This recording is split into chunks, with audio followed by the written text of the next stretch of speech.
Hello everyone. My name is Hernan Pimolina and I am excited to introduce myself to you today. I am currently studying in grade 11, 2025 and I enjoy learning new skills, especially in the field of technology and communication.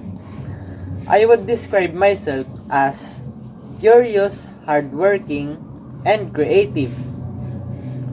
During my free time, I like playing mobile games, sports, and drawing. These activities help me relax and sometimes develop my skills. One of my goals in life is to become a successful IT programmer and achieve a stable life. I believe that by studying hard and being consistent, I can achieve my dreams and make a positive impact on others. Thank you for listening, watching my introduction. I look forward to learning and growing together with all of you.